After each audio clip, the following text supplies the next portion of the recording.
안녕하세요. 저는 30대 초반의 남자입니다. 지금부터 들려드릴 이야기는 어떻게 보면 많은 분들에게 손가락질을 받을 수도 있지만 제가 생각하기에는 나라, 바다의 문화가 다르기에 무조건적인 잘못된 만남은 아니라고 생각합니다. 단도직입적으로 말씀드리면 저는 제 사촌 누나를 이 세상 누구보다도 많이 사랑합니다.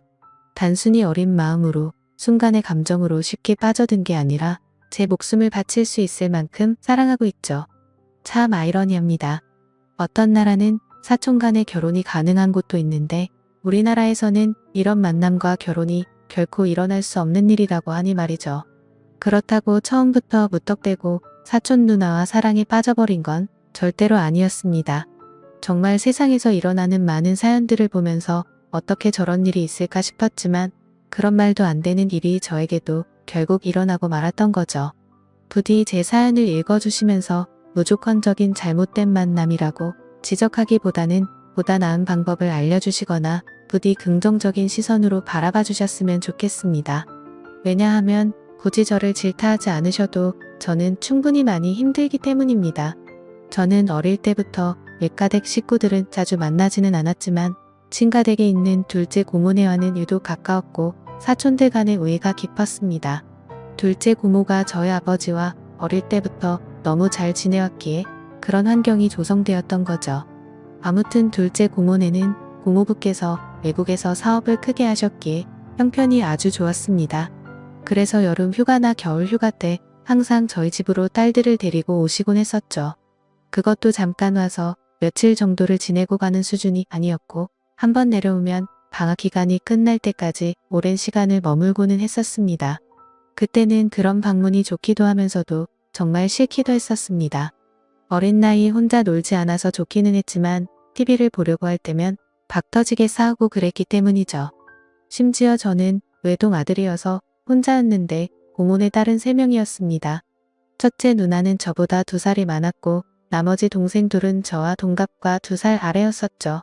그래서 같이 친하게 잘 놀다가도 막상 싸우기만 하면 저 혼자 3명에게 둘러싸여서 엄청 울었던 기억이 나네요. 그리고 첫째 누나가 저보다 나이도 많았었고 그때 당시에는 누나가 저보다 키도 컸고 힘도 강했기 때문에 저는 말 한마디 대꾸도 할 수가 없었고 억울한 감정이 많이 들었습니다. 어떻게 보면 집주인이 손님한테 안방을 빼앗겨 버린 그런 기분이었던 것 같네요. 아무튼 그렇게 몇 년 동안을 고모네 식구들한테 당하다 보니 저는 너무 짜증이 났었습니다. 학교를 다닐 때는 충분한 시간이 주어지지 않아서 실컷 놀지 못하다가 방학에 실컷 놀려고 하면 고모네가 와서 사촌들에게 제 놀이수단을 모든 걸 빼앗겼기 때문이었죠. 지금 생각해보면 그때는 제가 사촌 누나보다 키가 커지고 힘이 강해지면 꼭 복수하리라고 이를 갈았던 것 같습니다. 그만큼 사촌 누나에 대한 증오와 분노심이 컸었던 거죠. 그런데 결국에는 제 바람과 달리 그런 복수는 이루어질 수가 없었습니다. 왜냐하면 그렇게 친하게 지내던 고모네는 고모부와의 상의 끝에 미국으로 이민을 가기로 했기 때문이었죠. 그렇게 저는 나름대로 평화를 쟁취하게 되었고 나이가 들어갈수록 그런 기억들은 희미해져 갔습니다. 물론 몇 년 동안 친남매들처럼 아주 가깝게 지냈었기 때문에 한 번씩은 연락을 주고받고는 했었죠. 하지만 고모네 첫째 딸인 사촌 누나와는 단 한 통의 연락도 주고받지 않았습니다. 왜냐하면 어릴 때 증오심이 쉽게 가시지 않아서 그랬던 건 아니었고 사촌 누나는 이민을 가서도 혼자서 어린 나이에 독립을 하게 되었고 자취를 했었다고 하더라고요.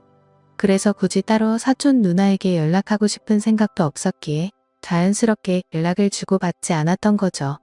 아무튼 그렇게 어릴 때 있었던 모든 기억들이 희미해질 만큼 시간이 흘렀고 저는 20살이 되었습니다. 남들과 다르지 않게 평범한 삶을 택하게 되었기에 그저 그런 평범한 4년제 대학교를 들어가게 되었죠. 삶이 미지근했던 저는 1년 동안은 대학 생활을 대충 어슬렁 다녔습니다. 그러고서 빠르지도 느리지도 않게 곧바로 군대를 다녀왔습니다. 군대에서 지내다 보니 제 인생에 대한 회의감이 절실하게 느껴졌고 저는 곧바로 편입을 위해 재수를 하게 되었죠.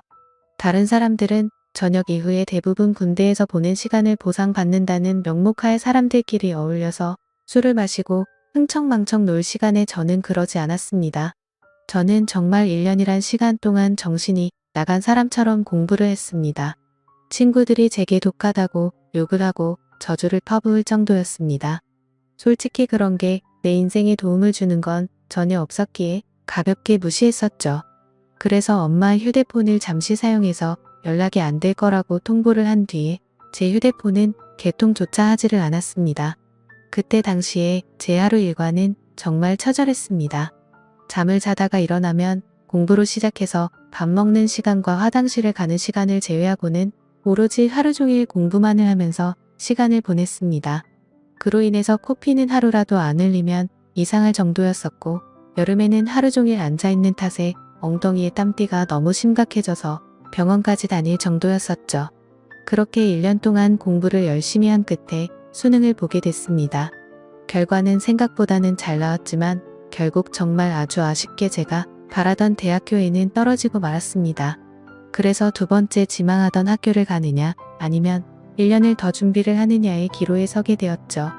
사실 말이 기로에 서게 된 거였지 제 뜻은 확고했었습니다. 공부를 시작할 때 목표는 오로지 한 곳이었기 때문이죠. 하지만 부모님의 눈에는 제 모습이 너무 처참했기에 제게 그 정도면 됐다며 두 번째로 지망한 학교로 가라고 하셨습니다. 저 또한 너무 힘든 1년을 지나왔기에 포기하고 싶은 마음도 굴뚝 같았죠. 하지만 결국 저는 고집을 부렸고 1년을 더 준비하기로 했습니다. 고통의 시간은 또다시 시작되었고 또다시 수능을 앞두고 어머니께서 오시더라고요. 어머니는 본인도 미신은 절대로 안 믿는데 지푸라기라도 잡는 심정으로 계명을 하는 게 어떻냐고 하시더군요. 저를 위해서 매일같이 기도를 드리러 다니시다가 만난 분에게 제 이야기를 했더니 이름이 뭔가 제 앞길을 자꾸만 가로막는다며 계명을 권하셨다고 하더라고요. 별로 고민할 것도 없었고 그러자고 했습니다. 제 이름에 큰 미련도 없었거니와 조금의 가능성이라도 더 생긴다면 뭐라도 하고 싶었으니깐요. 그리고 도저히 이 지옥 같은 시간을 더 이상은 할 자신이 없었거든요. 그렇게 계명을 하고 나서 저는 또다시 수능을 치르게 되었습니다. 결론을 말씀드리면 꿈은 이루어졌습니다. 제가 그토록 원하던 대학교에 합격을 하게 되었던 거죠. 그래서 제 인생은 군대를 가기 전과 후가 정말 완벽하게 달라지게 되었습니다. 그저 그런 평범한 대학생에서 우리나라에서 가장 좋은 대학교의 학생이 되었으니깐요. 그렇게 힘들게 얻은 자리였기에 저는 연애 한 번도 제대로 못한 채로 대학 생활만을 정말 열심히 했습니다. 시간은 금방 흘러갔고 어느덧 저는 졸업을 하고 다행히 대기업에 당당히 입사를 하게 되었죠. 처음 회사를 입사하고는 모든 게 낯설었고 힘든 시간의 나날들이 이어지더군요. 하지만 이곳 직장도 사람들이 사는 곳이라 그런지 점차 익숙해져갖고 사내 커플이 있었는데 그 커플을 보고 있으니 저도 모르게 외로운 마음도 들기 시작하더라고요.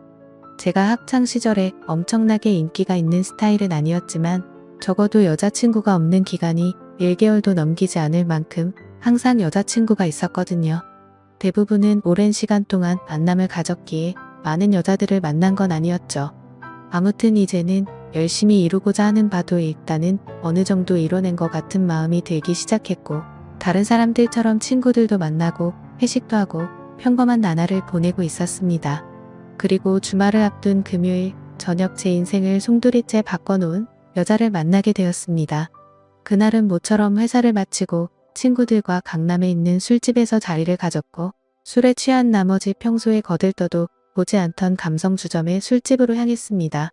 그곳은 나름대로 헌팅을 하기에 자연스러운 분위기에 춤도 추고 술도 마시는 클럽 음악이 나오는 술집이었죠.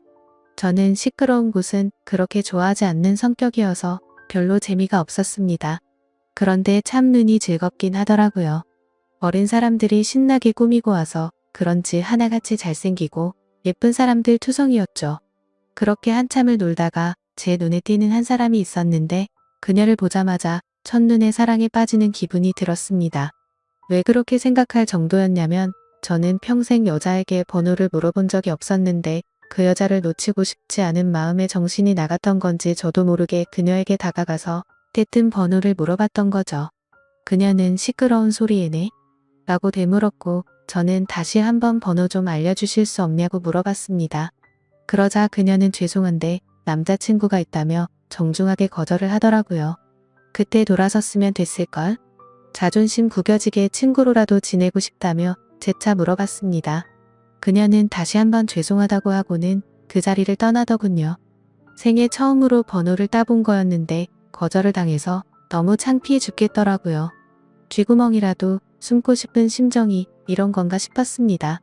그런데 그런 창피한 감정보다도 그녀의 연락처를 받지 못한 게 더 상심이 컸습니다. 또다시 다가가서 말을 걸면 이상한 사람으로 볼까 봐서 차마 다가가진 못했죠.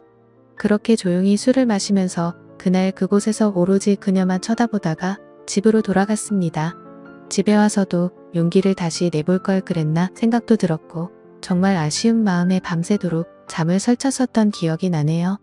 사실 스쳐가는 인연이라고 생각하면 며칠 정도 지나면 금방 잊혀져야 정상인데 그로부터 3달 정도가 지났을 무렵에도 문득 그때 그날의 그녀가 생각나서 환장할 노릇이더라고요. 해변가에서 모래벌판에서 바늘 찾기라도 하는 심정으로 3달 사이에 10번도 넘게 그곳에 다시 가봤었습니다. 하지만 결코 다시 마주칠 수가 없어서 운명이 아닌가 보다 하고 포기하고 있었죠. 그렇게 아무 생각 없이 탕비실에서 커피를 타고 있다가 옆을 봤는데 드라마에서 보는 장면처럼 저는 너무나도 깜짝 놀라서 커피를 떨어뜨리고 말았습니다. 왜냐하면 그토록 찾아 헤매던 바로 그녀가 제 눈앞에 있었으니깐요. 그녀는 저를 보면서 이 사람이 왜 이러지 싶은 표정으로 저를 쳐다보고 있었고 저는 혹시라도 커피가 튀었을까봐 죄송하다고 고개를 숙여 사과를 했습니다. 그러자 그녀는 생긋 웃으며 저는 괜찮다며 본의 아니게 놀라게 해드려서 죄송하다고 하더라고요. 그렇게 어색한 인사를 뒤로하고 그녀의 명찰을 보니 저희 회사 명찰을 달고 있었습니다. 이게 웬걸 정말 하늘에서 내려준 운명이 이런 거구나 싶어서 너무 기뻤습니다. 기쁜 마음을 최대한 가라앉히며 조심스럽게 그녀에게 물어봤죠. 혹시 이번에 신입 공채로 들어오신 거냐고 물어보자 그녀는 고개를 끄덕이면서 잘 부탁드린다고 대답을 하더군요. 다행스럽게도 몇 달 전 제가 번호를 물어본 사람인 건 전혀 모르는 눈치더라고요. 저는 그 순간 이 모든 상황이 너무 꿈만 같았고 제가 그녀로 인해 고민하는 걸 상담해주던 친구에게 곧바로 전화를 걸어서 자초지종을 설명해줬습니다. 친구의 반응도 어떻게 그런 일이 있을 수가 있냐며 말도 안 된다고 말하면서 놀라더라고요. 아무튼 그날 이후로는 회사에 출근하는 발걸음이 그렇게 행복할 수가 없었습니다. 그리고 그와 동시에 슬픈 마음도 쉽게 가시지가 않았죠. 왜냐하면 그녀의 손에는 커플링으로 보이는 반지가 끼어져 있었고 그동안 멍청하게 잊고 지냈던 생각이 들었습니다. 그녀는 제게 남자친구가 있었다고 한 사실이었죠. 사실 기억을 못하지는 않았지만 연락처를 달라고 하면 대충 거절하려고 남자친구가 있다고 거짓으로 대답하는 그런 거라고 믿고 싶었던 것 같습니다. 그렇게 또다시 저는 그때 감성 주점에서 멀리서 쳐다만 보고 있던 제 자신을 또 보고 있는 기분이었죠. 그때 그런 생각이 들었습니다. 골키퍼가 있다고 골이 안 들어가나? 결혼을 한 것도 아니고 법적으로 문제가 되는 것도 아닌데 최선을 다해보자 싶더라고요. 저에게는 끈기와 노력이라는 제 자부심이 있었기에 그때부터 또다시 저는 불타올랐습니다. 하지만 도가 지나친 관심과 행동은 최대한 지양하였고 업무를 핑계 삼아서 가끔씩 찾아가서 업무에 대해 물어보면서 은근슬쩍 제 존재를 각인시켰습니다. 그렇게 시간은 천천히 흘러갔고 그러던 중 부서 간의 회식 자리가 잡혔습니다. 그토록 기다리던 시간이었는데 드디어 기회가 왔구나 싶어서 기분이 좋았죠. 며칠 뒤 회식이 있는 날 저는 정신을 바짝 차리고 술을 마셨고 그녀와의 사이를 더욱 가깝게 하기 위해서 최선을 다해 빈틈을 노리고 있었죠. 그러던 중 너무 긴장하면서 술을 마셔서 그런 건지 배가 아파서 화장실을 갔습니다. 볼일을 보고 있는데 바깥에서 남자 소리가 들리더군요. 너 옆 테이블에 있던 신입사원 얼굴 봤냐고 묻더니 우리 회사에 저런 미녀가 언제 들어왔냐면서 내가 고백해볼까? 이런 식으로 웃으면서 그녀에 대한 이야기를 하고 있더라고요. 그 말을 듣는 순간 기분이 너무 불쾌했지만 뭐라고 말할 수는 없었습니다. 제가 남자친구도 아닐 뿐더러 사실 제가 첫눈에 반할 정도였으니 다른 남자들이 볼 때도 당연히 호감이 갈 수밖에 없겠구나라는 생각이 번쩍 들었던 거죠. 그래서 저는 이러다가는 별의 별 사람들이 다 고백하겠다고 생각하고 조금 더 적극적으로 그녀에게 다가가야겠다라고 생각을 고쳐먹었습니다. 결국 사람들이 너무 많이 모여있던 회식 자리에서는 도저히 가까워지기가 어려워서 목적 달성에 실패했고, 그날 이후로는 조금 더 적극적으로 그녀에게 다가가려고 마음을 먹고 출근을 했죠. 멀리서 그녀가 혼자서 탕비실을 들어가는 모습을 보게 되었고, 저는 심호흡을 하고는 그녀를 따라서 탕비실로 들어갔습니다. 그런데 마침 탕비실에서 나오던 그녀의 커피가 제 와이셔츠에 쏟겨버리고 말았던 거죠. 순간적으로 깜짝 놀라긴 했지만 이게 무슨 횡재냐 싶었습니다. 그녀는 너무 깜짝 놀라면서 죄송하다면서 어떡하냐고 발을 동동 굴리는데 그 모습조차 너무 귀엽더라고요. 당황해하던 그녀는 제 옷을 빨아서 드라이 클리닝까지 해서 가져다 드릴 테니 자신에게 달라고 하더군요. 그래서 저는 탈의실에 있던 와이셔츠로 갈아입고서 점심시간에 맞춰서 그녀에게 제 셔츠를 전해줬습니다. 그녀는 금방 새 옷처럼 세탁해온다고 말하길래 그러지 말고 점심시간인데 같이 나가서 식사하고 맡기자고 했고, 그녀와 저는 처음으로 둘이서 밥을 먹으러 나갔습니다. 밥을 먹으러 나란히 앉아있는데 기분이 너무 좋았습니다. 마치 연인이 데이트하러 나와서 밥을 먹는 기분이 들었기 때문이었죠. 그녀는 또다시 자신의 잘못을 사과하면서 어쩔 줄 몰라 하길래 저는 그렇게 죄송하면 부탁 하나만 들어달라고 말을 했습니다. 무슨 부탁이냐고 물어보는 그녀에게 오늘 술 한잔 마시고 싶은데 친구들이 전부 약속이 있다고 해서 시간 괜찮으면 회사 마치고 술이나 한잔 사주면 안 되겠냐고 물어봤죠. 그녀는 잠깐 망설이더니 제 생각을 아는지 모르는지 알겠다면서 그러겠다고 대답을 하더라고요. 대답을 듣자마자 기분이 너무 좋았습니다. 생각하지도 못한 사고로 인해서 둘이서 밥도 먹고 술도 마실 수 있었으니 말이죠. 그렇게 그녀와의 단둘이서 먹는 첫 식사를 끝마치고 같이 세탁소에 들려서 옷을 맡기고는 퇴근 후 다시 그녀와 단둘이서 만났습니다. 그녀에게 배고프지 않냐며 뭘 좋아하냐고 물어보자 제가 먹고 싶은 곳으로 가자고 대답을 하더군요. 그래서 어디로 갈지 고민하는 척을 했지만 사실 이미 그녀와 갈 곳은 정해져 있었습니다. 회사 근처에 자리하고 있는 고급스럽고 조용한 술집인데 분위기가 너무 좋아서 주말에는 예약도 안 되고 줄을 서야지 겨우 자리를 잡을 수 있을 정도로 인기가 많은 곳이었죠. 그날은 평일이었기에 저는 둘이서 조용히 있기 위해 조용한 창가 쪽으로 미리 예약을 해두었지만 괜히 그녀에게 제 속이 보일까 봐서 종업원에게 자리가 없는 척 그곳으로 안내해달라고 미리 부탁을 해두었습니다. 그녀와 저는 술집으로 들어갔고 카운터에 있던 종업원은 제가 말했던 색상의 넥타이를 보고는 저와 서로 눈빛으로 신호를 주고받았고 미리 약속해 두었던 창가 쪽에 제일 조용한 곳으로 자리를 안내해 주더군요.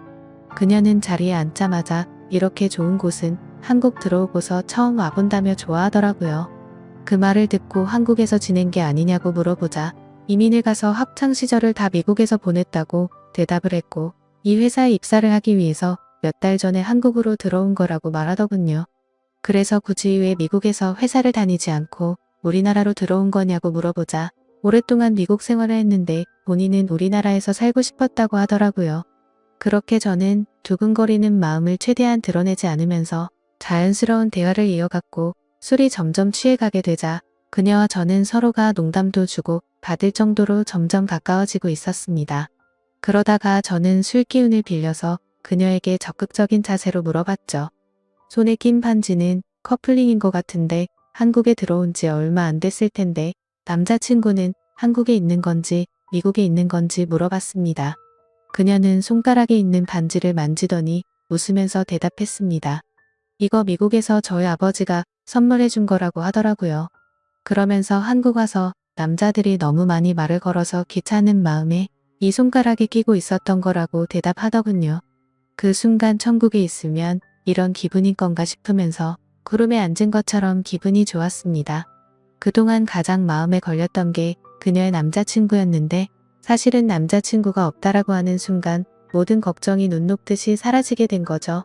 저는 그녀에게 조금 더 다가가고 싶은 마음은 불뚝 같았지만 아무래도 수많은 남자들이 이런 모습을 보였을 테니 저는 그러지 않으려고 조심했습니다. 그런 모습이 그녀의 호기심을 자극시켰던 건지 약간은 무뚝뚝하게 행동하는 저에게 그녀는 관심을 갖기 시작했는지 제게도 질문을 하더라고요. 선배님은 여자친구 혹시 있으세요? 라고 물어봐서 저는 없다고 대답을 했죠. 그러자 그녀는 그러시구나 대답을 하는데 약간은 입꼬리가 올라가는 모습을 보았습니다. 뭔가 순간적으로 그녀도 내게 관심이 있을 수도 있겠구나 싶더라고요. 그때부터 들뜬 기분으로 소주 대신 위스키도 괜찮냐고 그녀에게 물어봤고 곧바로 위스키를 마시기 시작했습니다. 제 인생에서 제 돈 주고 마시는 가장 비싼 위스키여서 그런지 술이 정말 술술 넘어오는데 취기도 엄청 빨리 올라오더라고요. 그래서 저도 모르게 그동안 있었던 모든 일들에 대해서 그녀에게 모두 밝히고 말았습니다. 몇 달 전 우연히 만나서 첫눈에 반하게 되었다는 사실부터 시작해서 너무 성급하게 말을 걸었던 게 후회돼서 몇 달 동안 그곳에 찾아간 것도 이야기했고 회사에서 처음 만난 순간부터 너무 꿈만 같아서 오늘 이렇게 술을 마시러 오는 순간까지 이 모든 것들이 기적인 것만 같고 행복하다고 제 진심을 담아서 고백했습니다. 혹시라도 무슨 스토커처럼 생각하지는 않을까 걱정을 하고 있었는데 그녀는 제 진심을 알아준 건지 조용히 제 눈을 바라보면서 손을 꼭 잡아주더라고요. 그렇게 그녀와 저는 서로의 마음을 확인한 뒤로 연애를 시작하게 되었습니다. 회사에서는 평범한 직장 동료처럼 남들은 모르게 사내 연애를 했고 퇴근을 하면 세상 어느 커플도 부럽지 않은 행복한 커플로 지내고 있었죠. 그녀와 저는 만남을 이어간 지 6개월이라는 시간이 눈 깜짝할 사이에 훌쩍 지나가 버렸는데 날이 갈수록 저희 둘의 사랑은 점점 커져갔고 더 늦기 전에 가정을 이루자고 이야기가 오고 가고 있었을 때였습니다. 행복한 순간이 한순간 불행한 순간으로 팔바꿈 되는 사건이 일어나게 되었죠. 어느 날 주말 아침 일찍부터 부모님께서 분주하시더니 제게 장을 보러 가자고 하더라고요. 저는 별다른 생각 없이 부모님을 모시고 장을 보았고 오늘 무슨 일 있냐며 도대체 왜 이렇게 음식을 많이 하냐고 여쭤보았죠. 아버지는 미국에 갔던 고모네 식구들이 다 같이 한국에 들어와서 오늘 저녁에 집으로 온다고 말하셨죠. 저는 순간 어릴 때의 기억이 스치듯 생각이 났고 갑자기 다들 어떻게 지내는지 궁금하더라고요. 다들 잘 지내고 있냐고 여쭤봤더니 공무부 사업이 힘들어지셔서 그렇게 잘 지내진 못한 것 같다고 하시더군요. 그래서 몇 년 동안 서로 연락도 주고 받지 않다가 며칠 전에 한국에 들어온다고 고모가 연락이 온 거라고 하셨죠. 아무튼 그렇게 장을 보고 나서 그동안 얼마나 바뀌었을지 궁금한 마음에 설레는 마음으로 기다리고 있었습니다. 비록 15년 가까운 시간을 한 번도 보지는 못했지만 어릴 때 기억은 어렴풋이 남아있었으니 말이죠. 그렇게 한참을 기다리다 보니 벨이 울려 퍼졌고 고모부와 고모 그리고 3명의 딸이 들어왔습니다. 그런데 그 순간 저는 망치로 얻어 맞은 것처럼 온몸이 굳어버리고 말았습니다. 그리고 마주하고 있던 한 명의 여자도 눈이 동그랗게 떠져서는 저를 바라보고 있었죠. 그 여자는 바로 제 여자친구이자 고모네의 첫째 딸인 제 사촌 누나였습니다. 순간적으로 둘 다 너무 놀랐지만 그 상황에서 아무 말도 할 수가 없겠더라고요. 식사를 하면서 이야기를 들어봤더니 고모부의 회사가 부도가 나게 되면서 미국에 있는 사업을 정리하고 지금 들어온 거였고 3명의 딸들은 1년 전에 먼저 한국에 왔다고 말씀하셨죠. 그리고 저와 사촌 누나가 같은 회사를 다니는 거 말고는 둘이 마주친 적 없냐면서 놀라시는데 차마 할 말이 없었습니다. 마주치는 건 고사하고 우리가 연애를 한다는 걸 밝히면 누구 하나 뒷목 잡고 쓰러질 상황이었으니 말이죠. 그렇게 악몽 같은 시간이 지나가고 여자친구와 저는 주말 내내 서로에게 연락을 하지 못했습니다. 그리고 월요일에 출근을 했더니 여자친구는 병가를 내고 회사에도 나오지 않았더군요. 그래서 이대로 피해서는 도저히 안 되겠다 싶었고 저는 조퇴를 하고 여자친구가 혼자서 지내고 있는 집으로 찾아갔습니다. 비밀번호를 바꾼 게 아닐까 생각하면서 눌러봤더니 바꾸지는 않았더군요. 신발장을 보니 다른 사람은 역시나 없는 것 같았습니다. 고모부와 고모는 주말 동안 여자친구 집에 있다가 월요일 아침 일찍 두 딸이 지내고 있는 부산으로 내려간다고 했기에 여기에 안 계실 거란 걸 알고 있었죠. 천천히 문을 열고 들어서는데 암막 커튼으로 인해서 집안이 온통 깜깜했습니다. 저는 그 어둠에 대고 조용히 괜찮냐고 말을 꺼냈더니 그 순간 여자친구는 펑펑 울기 시작했습니다. 그런 모습을 보니까 저도 눈물이 나기 시작했고 서로가 끌어안고 한참을 울었습니다. 진지하게 서로가 앞으로 어떻게 할지에 대해서 말도 나누었습니다. 우리가 이렇게 만나는 게 맞는 걸까 아닐까 서로가 각자 한참을 생각해 보았지만 도저히 답이 나오지 않더군요. 저도 그렇고 여자친구도 지금 벌어진 이 상황이 너무 황당하고 하늘이 원망스러웠습니다. 사촌 간의 만남이 지구상에 있는 모든 사람에게 절대 안 된다란 정답이 정해져 있다면 군말 없이 따랐을 텐데 이런 경우에는 나라마다 다른데 이걸 어떻게 해야 하는 건지 너무 혼란스럽습니다. 결국 저와 여자친구도 도저히 해답을 찾을 수가 없었고 서로가 시간을 갖고 생각해보자고 한 지가 2주가 지났는데 차마 답이 나오지가 않네요. 지금은 서로 회사에서 마주쳐도 아무 말도 못하고 있는 상황이고요. 가슴이 터져버릴 만큼 답답한데 어떻게 하는 게 맞는 걸까요? 솔직히 저는 그녀를 너무 많이 사랑하고 제 목숨도 바칠 수 있기 때문에 부모님께는 너무 죄송스럽지만 여자친구와 저와의 사이를 모두에게 비밀로 하고 아무도 모르는 다른 나라로 이민을 가서 행복하게 살고 싶습니다. 만약 여러분들에게 벌어진 상황이라면 어떻게 하실 것 같으신가요? 많은 분들의 의견을 들어보고 싶습니다. 감사합니다.